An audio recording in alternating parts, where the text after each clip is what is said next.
Hi, Dr. Brandy Victory with Biohacks for Women.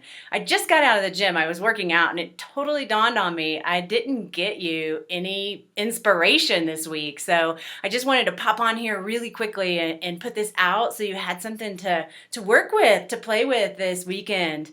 Pardon my delay. I went on vacation. If you saw my last newsletter, I totally was letting everyone know I was so excited to go on vacation. It was amazing. I haven't been on vacation in a while. I guess it's kind of got like hard to do during the whole COVID thing, and it feels like things are kind of letting up a little bit here. So that was really lovely. We went to Huntington Beach and we stayed in this little bungalow that was a 5-minute walk from the beach and 5-minute walk from the restaurants, 5-minute walk from the little downtown area and the shops. People were walking their dogs and the sun was shining, and our host actually gave us bikes to ride. So I personally haven't ridden a bike and I don't even know how long, and I can't believe I even still know how to do it. How does that even happen? How do you always know how to ride a bike once you've done it? I tested that theory today, this past week, and it worked. We rode our bikes to the grocery store and got some groceries, and we didn't even rent a car. So it was really amazing, and I absolutely hope that you find some time for yourself to get away, even if it's just out of your home or out of your office or away from your family if you can, to have some personal space, because it's so important for our well-being. Feel so refreshed to be here with you today. So yay. All right, go get you some, okay? All right, so I do have something really fun that's coming up, and I'll tell you all about that in just a minute. First, I want to talk about leaky gut. So I've had a lot of questions lately about what is leaky gut.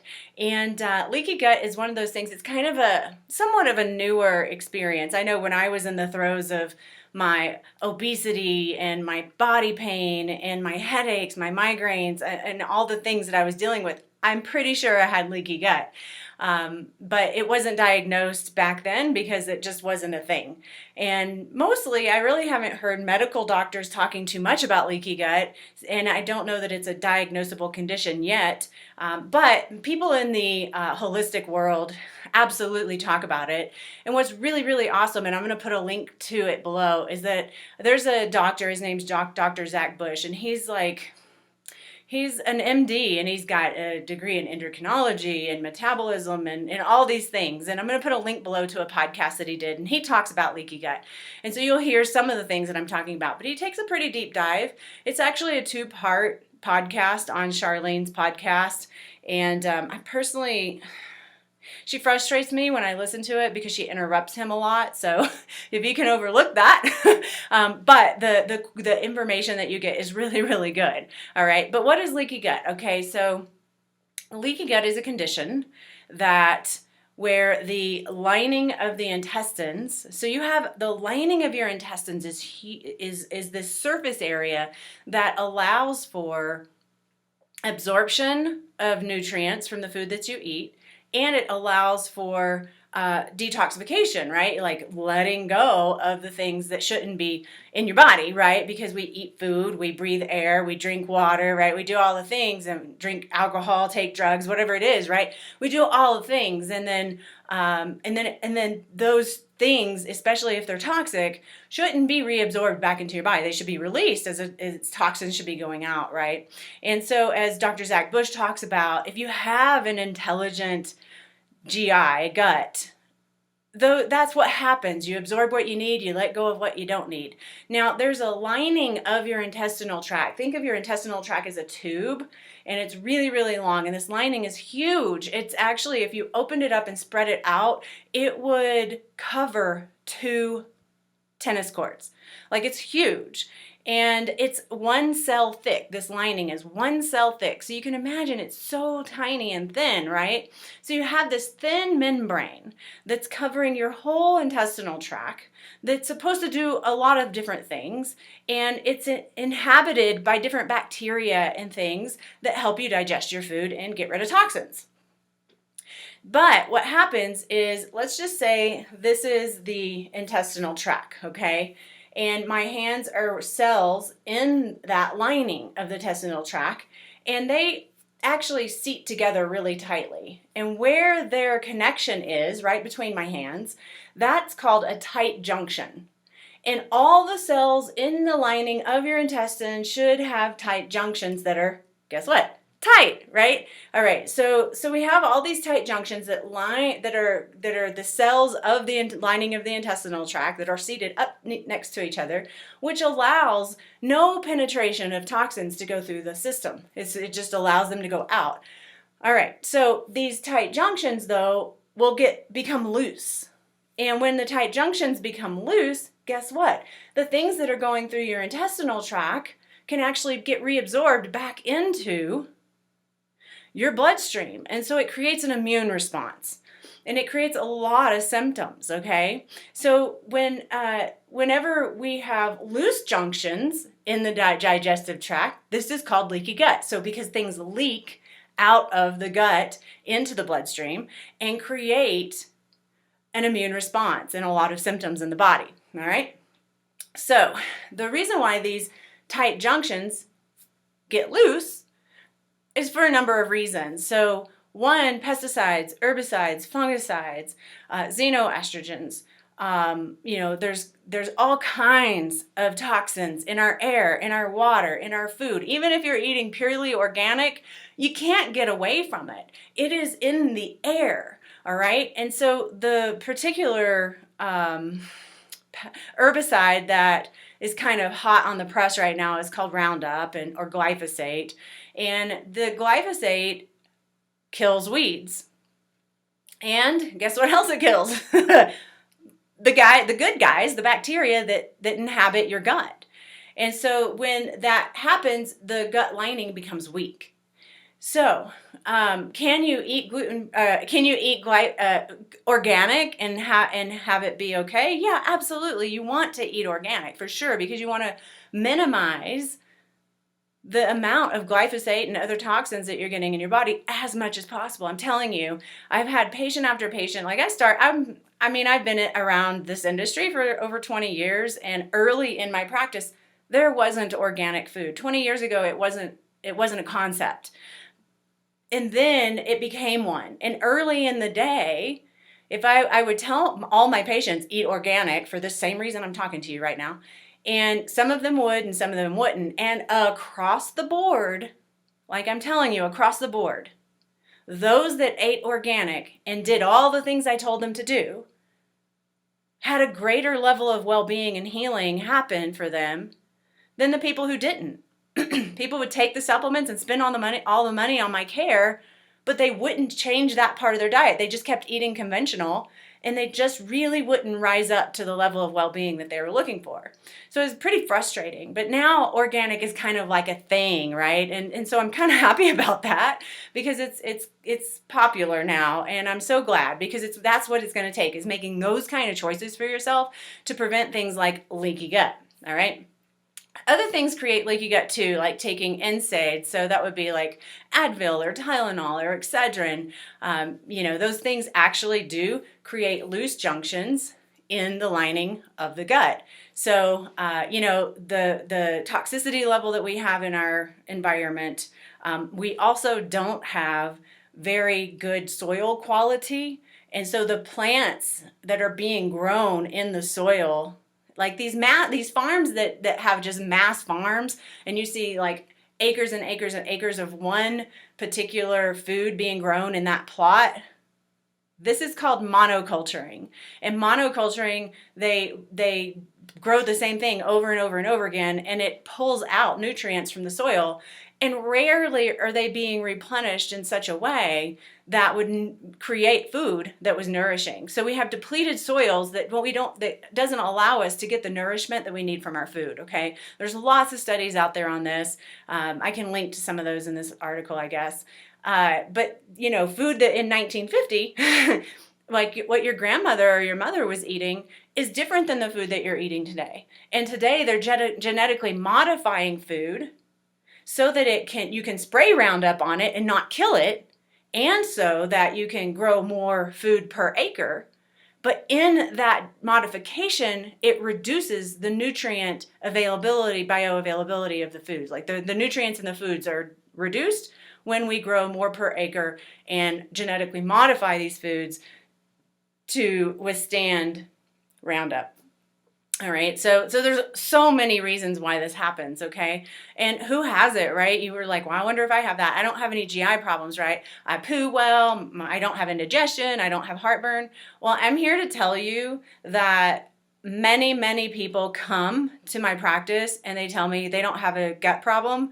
But after we do an evaluation, guess what? We find it. We do find it. Now, if your gut intelligence is intelligent enough to help you withstand the onslaught of the chemicals in our environment, the toxicity, the air you're breathing, the food you're eating, the drugs you're taking, and the alcohol you're drinking, if your gut is intelligent enough to withstand it, you may not have symptoms, but it's still having an impact. So you may not have symptoms, but you want to definitely make sure you do everything you can to keep those junctions tight. Otherwise, you're going to find yourself in trouble, okay?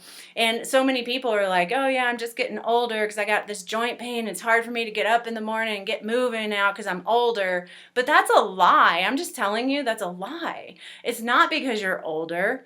As we age, we start to deteriorate.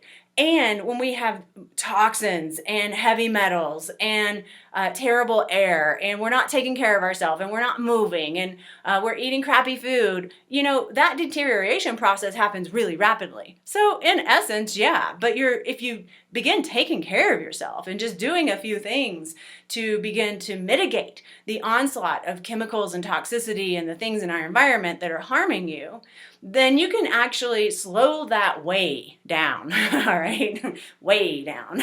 You can feel good again, okay? You can. You don't have to succumb to the story that, oh, I'm just getting older, this is the way it is. If that's your story, be conscious that you're choosing that story. If you want to choose that story, choose that story. But it's up to you to make a change in your life, right?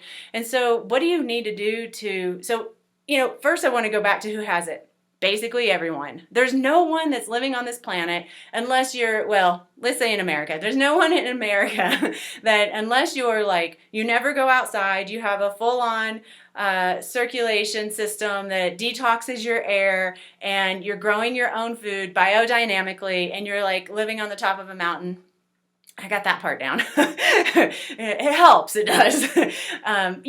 No one's getting away from it, right? So no one's getting away from the toxicity. No one's getting away from the lack of nutrient density. No one's getting away from the things that are killing off their good guys that keeps their gut healthy. No one's getting away from it, all right? So everyone has it, okay? Everyone. Now the science is still out on that, how many Americans, right? And I'm just telling you that most people, most, if not all, are going to succumb at some point to some issue going on that's related to leaky gut because it's so prevalent, okay? So you can imagine that you have it. Even if you poo, even if all the things are working well, you doing things to circumvent the onslaught of the toxicity that's coming in is a really, really high recommendation, okay?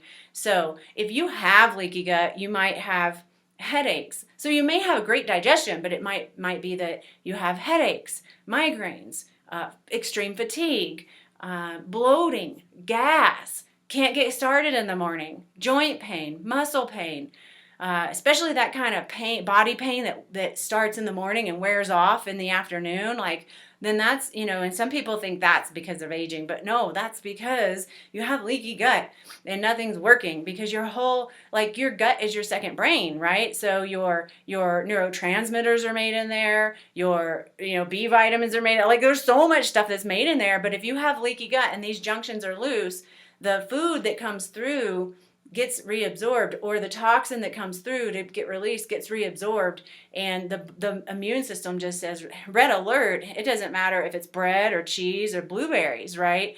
And a lot of people who I see come to me because they have digestive issues, and they are like, but I can't figure out what food it is. Sometimes it's bread, and sometimes it's not bread. Sometimes it's kale, and sometimes it's not kale, right? And it's really hard because it depends on what's leaking through that causes the symptom to to put your finger on it, right? You can't figure out, it's not the food is what I'm getting at. And a lot of people, and I've done this myself, a lot of people are like, well, I can't eat that food because that makes me bloated. I can't eat that food because it gives me gas. And before you know it, what can you eat? Like it's just a silly situation to just keep taking out foods hoping you'll get better. You won't. You have to heal the leaky gut so that you don't have the food sensitivity, okay? And that's the whole essence of that. So what you have to realize is that until we get a handle on how to treat our planet better, how to treat our bodies better, how to grow food better, how to reduce consumerism better, like until we actually get a handle on that, this is going to be an ongoing problem, all right? That's just the truth of it. And it's probably going to be many, many years before we get a handle on it. And it may not even be in our lifetime, but we're going to work towards it, right? And so what you have to realize is that this is kind of like your life, right? And you're going to be hit with these things, and you have a choice. You can make a choice to do something about it, or you can make a choice not to and live in the insanity of it. Like, it's up to you.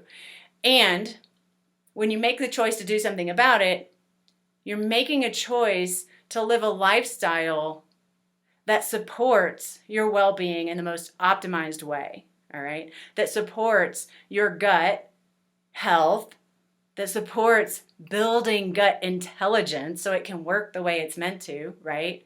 And so it's a lifestyle, and that's what you have to just kind of wrap your head around. You're not going to just heal the leaky gut and be done with it. You have to constantly, forever probably, be doing things to make sure you don't go back. Yeah, we can heal leaky gut, but if you just stop thinking about it and stop treating yourself well and stop doing the things that it takes to heal leaky gut, guess what? You're going to find yourself in a situation again, okay? So as a lifestyle, one of the things that I do to ensure that I have an intelligent gut is I drink bone broth every day. Like, I talk about this a lot, but it's so important because there's so much collagen and there's so much good stuff in there that helps heal that right up. If you're in the Up-Level Your Health VIP program with us, you have that recipe, my bone broth recipe. Like, it's really easy to make. And if you don't want to make it, then go buy it. You just want to make sure that you buy an organic grass-fed variety that's frozen. Like, that's the top of the line in my book, okay? And I know there's lots out there, and there's dried, and they're in packets, and it's easy to take, and all this stuff. I personally haven't done the research on like how much goodness is in those versus making it yourself. But if you don't want to make it, you can buy frozen grass-fed organic bone broth, okay? If you're vegan, if you're a vegetarian and you don't want to do the bone, I don't know what to tell you, because you can make vegetable broth, but you're not going to get collagen from it, and that's like the big deal. If you're making it home, you can get bones from like Whole Foods or from a butcher. You just want to make sure you're getting grass-fed organic bones as well, all right? Now, the other thing you can add to your diet, and I'm going to tell you, since this is a lifestyle and maybe bone broth's not your thing, and maybe the fermented foods that I'm about to tell you about are, just start with one. You don't have to like do it all at once, right? Just start with one and put a little bit in and see if you can tolerate it. Like, fermented foods are really, really great for your gut. They feed the good bacteria. You have innate bacteria in your body that are yours, that help your personal body work best. So you're really doing yourself a favor if you feed those good guys. And by eating fermented foods, it helps feed your good guys, okay? That's different than taking a probiotic. Probiotics are not your personal good guys. I'm not saying they don't help, they do. And there's that probiotics or something else that can help with leaky gut, but you need to make sure you're getting a good one. However, the fermented foods are, you can mix those up. So you can get kombucha, you can get kimchi, you can get or make, I make my own kombucha, sauerkraut, but you want to get like raw sauerkraut, right? And again, you can make these or you can buy these. It's actually pretty easy. So those are a couple of things that you can do to really help get your gut in good working order. I will say that some people have good luck with that and having just doing bone broth and fermented foods be enough. But most people Do not. Most people need extra care because it's just so depleted on the internal gut lining, and it's so broken down that just eating some kimchi and drinking some kombucha and drinking some bone broth doesn't quite do the job. So, because remember, our food doesn't have a lot of nutrients in it that it once did. So you're not going to just be able to eat salad. I so wish I could just say, eat more salads and you'll be fine. I won't ever be able to say that and have it be true. So that's why I'm sharing this with you. I just want you to have a few little tools that you can use in your life and begin a lifestyle. When I first started eating fermented foods, I couldn't stand it. Like, I don't like it. I didn't like it. I do now. Especially the kombucha. But the sauerkraut is like one I don't really care for. So you want to start off small, right? So with sauerkraut, I add a tablespoon into everything and it's fine. But just start off with a teaspoon and mix it into something that you can't taste. Some people put it in their green smoothie and it's not a problem. I personally wouldn't do that. But do whatever it takes to get it in, just for your own well-being, all right? So again, I'm going to put a link to the podcast with Dr. Zach Bush so that you can listen to that. I'd recommend listening to both parts. And I'd love some feedback on what your thoughts are around it, especially after you listen to that. He's amazing. He's one of my favorites out there. I anytime I can get in on his word, I am, because he's a very innovative, smart, higher vibrational being on this planet who's making huge change, and I want to support that in every way possible. So let me know what you think. The other thing I want to let you know about is I'm really excited. We're doing a biohack belly fat half-day boot camp. So that's going to be coming up. I'm going to have a link to that below. If you've got some belly fat or some excess weight, we're going to go through a half day together where I'm going to be guiding you and coaching you, and we're going to look at your kitchen, and we're going to give you a nutrition analysis graph and see how your organ systems are functioning, and we're going to get you on the right path for your particular body, all in a half-day boot camp. So link to that's below. Click on that if you want to learn more. And I look forward to having more of these conversations with you. Have a great day.